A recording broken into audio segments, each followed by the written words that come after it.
Hi, welcome back. Today what I'd like to share with you are the 7 pillars of wellness. So I am a qualified personal trainer as well as a qualified health coach, and the reason I got qualified in both of those is I found that there were a lot of people that were working really hard on their fitness, but they ended up burnt out or they ended up injured, and it was kind of like they were banging their head on a brick wall trying to get these results. And the reason that they weren't getting the results that they deserved was because there were other areas of their life that were basically sabotaging their fitness goals and the hard work that they had been doing with their fitness goals. So what I want to share with you, I'm going to roll through it really fast because I know that time is precious when you're a mum, but I'm going to share with you 7 pillars of wellness, and each pillar I'm going to give you one action step. So if you can think with these, I know that they're really simple, and I know you're probably going to think I'm a little bit crazy for thinking this is going to make a big impact. But if we can just keep making like micro steps to improve what we're doing, then all those micro steps add up and they make big changes in our lives. So while they seem simple, if they're simple, you may as well do them anyway, right?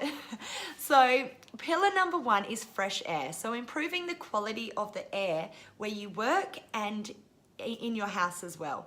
So this is really simple by bringing in indoor plants. So I've got one here and I've got a lot more throughout my house because plants actually clean the air as well.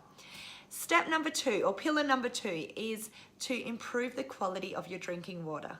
So if you're not already on spring water or filtered water, but preferably spring water, then replacing your tap water with spring water as often as you can. That's pillar number 2, step number 2.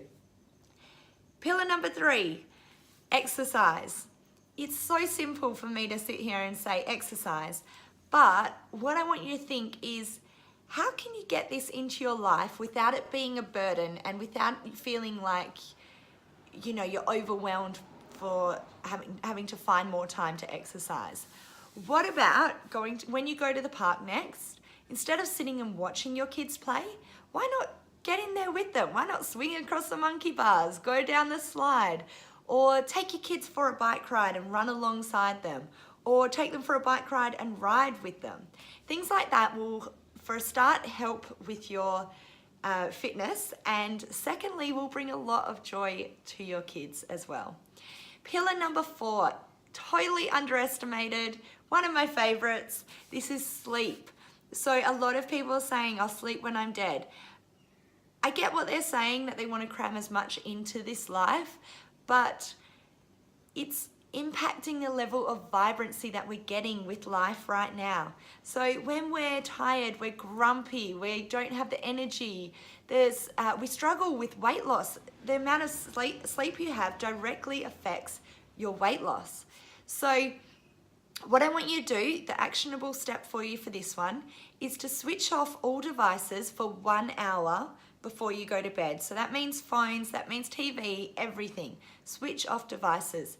So let that be like your calm down time, and use that calm down time so that when you do get into bed, you go straight to sleep and you have a really restful sleep, so that tomorrow you have a really good day and you feel energetic and awake, your memory's good, you're not going for carbs and comfort foods and all of that. So pillar number 5, another one of my favorites, is sunshine. So getting 15 minutes of sunshine per day on your chest. So it's best absorbed on your chest, and I know we need to be sun smart in Australia, and I know that you do need to be conscious of that. However, if you can get 15 minutes on your chest daily, that's going to help increase your vitamin D absorption, and it's going to energize your body as well. Step number 6, is that what we're up to, is connection and belonging. So there's been a lot of research done around the blue zones in the world, and blue zones are the zones where people have the most longevity. And in these blue zones, one thing that they've realized is that in all the blue zones, they've got high levels of connection. So they are cooking meals together, eating together. They have a lot of time connecting with each other. So your task for this one is to reach out to somebody who you haven't seen in a while, or reach out to somebody that when you do see that person, you leave feeling energized and you leave feeling really good about yourself. So who we spend our time with is very important. So choose wisely. And pillar number 7 is nourishment. And when I say nourishment, we're talking food here. So there's a lot of ways to nourish your body. And, you know, I've kind of spoken about 6 ways to nourish your body, but also nourishment in the form of food. And the task that I'm going to give for you today for that one is to cut out as many processed foods as you can. So try and avoid packages. And it might be that you just reduce it. So reduce until it's gone. You don't need to say, okay, that's it, we're not having any packages, I'm not doing it anymore, and then you fall off the wagon because it's too hard. Just start reducing the amount of processed and packaged foods that you're having. So I hope this is helpful. There's your 7 pillars. I know it doesn't sound like rocket science. It definitely isn't rocket science, but it is going to help you. And yeah, it's making those micro steps to create bigger changes in your life. So I hope you enjoyed it. If you have any questions, please let me know. And yeah, I hope to see you on the next video.